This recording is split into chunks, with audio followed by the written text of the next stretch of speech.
10వ తరగతి విద్యార్థిని పూర్ణిమ సాయి కథ సుఖాంతమైంది. తల్లిదండ్రుల దగ్గరకు వెళ్లనని చెప్పిన పూర్ణిమ సాయికి సైకాలజిస్టులు కౌన్సిలింగ్ ఇచ్చారు. దీంతో ఆమె తల్లిదండ్రుల దగ్గరకు వెళ్లేందుకు ఒప్పుకుంది. ముంబై నుంచి సుదీర్ఘ ప్రయాణం చేసి వచ్చిన పూర్ణిమ బాగా అలసిపోయి ఉండడంతో విశ్రాంతి తీసుకుంటుందని అధికారులు తెలిపారు. కోలుకున్న తర్వాత చైల్డ్ వెల్ఫేర్ కమిటీ మరోసారి సమావేశమై ఆమె ఇష్టానుసారం నిర్ణయం తీసుకుంటామన్నారు. పూర్ణిమ సాయిని ముంబై నుంచి నింబోలి అడ్డాలోని బాలికా సదన్లో చేర్చారు.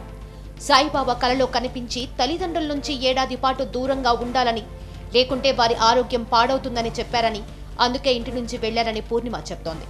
ముందు తల్లిదండ్రుల దగ్గరకు వెళ్లనని చెప్పిన పూర్ణిమ సాయి తర్వాత హైదరాబాద్లో కౌన్సిలింగ్ ఇచ్చాక తల్లిదండ్రుల దగ్గరకు వెళ్లడానికి ఒప్పుకుంది.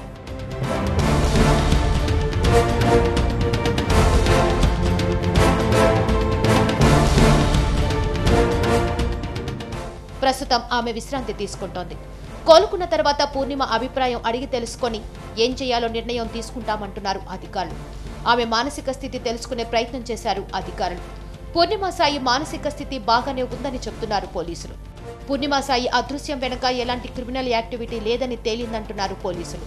కేవలం సాయిబాబా కలలో కనిపించి చెప్పిన మాటల వల్లే బాలిక ఇంటి నుంచి వెళ్లిపోయిందని తెలిపారు. అమ్మాయి కొంచెం కొన్ని నమ్మకాల మీద బయటికి వెళ్ళిపోయింది తప్ప అందులో ఏం లేదు. దాంట్లో జస్ట్ ఓన్లీ తనకు ఒక నమ్మకం ఉంది అంతే తప్ప నమ్మకం అయితే పేరిపోయింది. అందులో ఏ ప్రాబ్లమ్స్ లేదు, ఎటువంటి ఇబ్బందులు కుటుంబంలో లేవండి. అటువంటి ఏ ఇబ్బందులు దాంట్లో. అయితే బాలిక ఇష్ట ప్రకారమే నడుచుకునే అవకాశం ఉందని హ్యూమన్ రైట్స్ కమిషనర్ సభ్యులు చెబుతున్నారు. పూర్ణిమ ఉదంతం మొత్తాన్ని చైల్డ్ రైట్స్ కమిషన్ ద్వారా ప్రభుత్వానికి తెలియజేస్తామన్నారు. బాలల హక్కుల విషయంలో కఠినంగా వ్యవహరిస్తామన్నారు. పూర్ణిమ సాయి విషయంలో తగు విచారణ సంబంధిత అధికారులతో మాట్లాడి తగు విచారణ జరిపి ఎటువంటి చర్యలు తీసుకోవాలనే విషయం కమిషన్ ప్రభుత్వానికి సిఫారసు చేస్తుంది. అదేవిధంగా పూర్ణిమ సాయి ఇష్టానుసారంగా వాళ్ళ బాలల హక్కు కాబట్టి ఆ పాపకు ఏ విధంగా ఇష్టం ఉంటే ఆ విధంగా ఏర్పాటు చేసే విధంగా కృషి చేస్తాం సంబంధిత అధికారులతో మాట్లాడి. పూర్ణిమతో మాట్లాడామని, ప్రస్తుతం ఆమె పరిస్థితి బాగానే ఉందంటున్నారు ఆమె తల్లిదండ్రులు. త్వరలోనే ఆమె ఇంటికి వస్తుందంటున్నారు. కల్లోకి దేవుడు వచ్చి ఇలా తల్లిదండ్రులకు నువ్వు దూరంగా ఉండాలని చెప్పారని చెప్పిందండి. మేము ఇప్పుడు ఆమెకి ఆ విధంగా ఆ ఒక్క పాయింట్ తీసేస్తే తన మనసులోంచి తన మా దగ్గర ఉండడానికి అయ్యే అబ్జెక్షన్ లేదు. అమ్మాయికి 1 year తర్వాత వస్తానంటుంది. కౌన్సిల్ చేస్తే ఇప్పుడే వచ్చేస్తుంది. ఆ పాయింట్ మీద వాళ్ళు కౌన్సిల్ చేస్తానని చెప్తున్నారు. డెఫినెట్గా వస్తుంది అండి, మా ఇంటికి వస్తుంది డెఫినెట్గా సార్. మీకు కొద్దిగా అమ్మాయితో మాట్లాడాలి సార్. అసలు అమ్మాయితో ఏంటంటే ఎక్కువసేపు మాట్లాడలేకపోతున్నాం. బాగున్నావా ఏంటి అని నిన్న కూడా మాట్లాడేవండి. కొద్దిగా ఎక్కువసేపు మాట్లాడితే అయిపోద్ది డెఫినెట్గా. అమ్మాయి ఏడుతుంది మాట్లాడుతుంటే. అయితే లీగల్ ఫార్మాలిటీస్ పూర్తయిన తర్వాత పూర్ణిమను తల్లిదండ్రులకు అప్పగించే అవకాశం ఉంది. పూర్ణిమ సాయి వ్యవహారం అనేక మలుపులు తిరిగింది. మొదట మిస్సింగ్ కేసు నమోదు చేసిన పోలీసులు తర్వాత దాన్ని కిడ్నాప్ కేసు కింద మార్చారు. పోలీసులు బృందాలుగా విడిపోయి ఆమె కోసం గాలించారు. అయినా ఫలితం లేకుండా పోయింది. చివరికి ఆమె ముంబైలోని దాదర్ ప్రాంతంలో ఓ స్వచ్ఛంద సంస్థ నిర్వహిస్తున్న హోంలో క్షేమంగా ఉన్నట్లు గుర్తించారు. జూన్ 7వ తేదీన ఇంట్లో నుంచి స్కూల్కు వెళ్లిన పూర్ణిమ ఆ తర్వాత తిరిగి రాలేదు. ఆందోళన చెందిన తల్లిదండ్రులు స్కూల్లో ఎంక్వైరీ చేశారు. అయితే ఆ రోజు స్కూల్కి రాలేదని యాజమాన్యం చెప్పడంతో తల్లిదండ్రులు పోలీసులకు ఫిర్యాదు చేశారు. కేసు నమోదు చేసిన పోలీసులు ప్రత్యేక బృందాలు ఏర్పాటు చేసి గాలింపు చర్యలు చేపట్టారు. ఎటువంటి ఆధారం లభించకపోవడంతో తల్లిదండ్రులు కన్నీరు మున్నీరయ్యారు.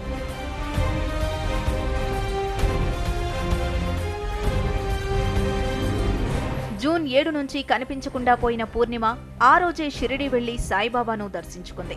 ఒకరోజు అక్కడే ఉండి తరువాత అక్కడి నుంచి ముంబైకి వెళ్లిందని పోలీసుల విచారణలో వెల్లడైంది. ముంబైలోని ఓ లాడ్జ్ ముందు పూర్ణిమ తచ్చాడుతుండగా ముంబై పోలీసులు ఆమెను పట్టుకొని ప్రశ్నించారు. తన పేరు అనికాశ్రీ అని, తల్లిదండ్రులు చనిపోయారని పోలీసులతో చెప్పింది. హైదరాబాద్లోని ఓ ఆశ్రమం నుంచి వచ్చానని చెప్పింది. దీంతో ముంబై పోలీసులు ఓ స్వచ్ఛంద సంస్థ ఆధ్వర్యంలో నడుస్తున్న హోంకి తరలించారు.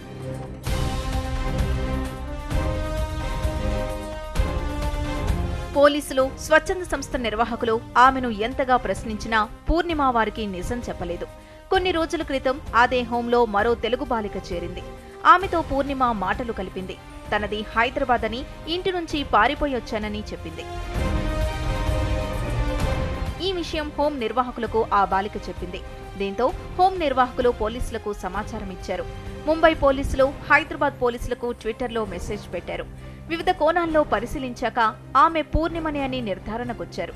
ఆమెను ముంబై నుంచి హైదరాబాద్కు తీసుకొచ్చి కౌన్సిలింగ్ ఇచ్చారు. త్వరలోనే ఆమెను తల్లిదండ్రుల దగ్గరకు చేరుస్తారు.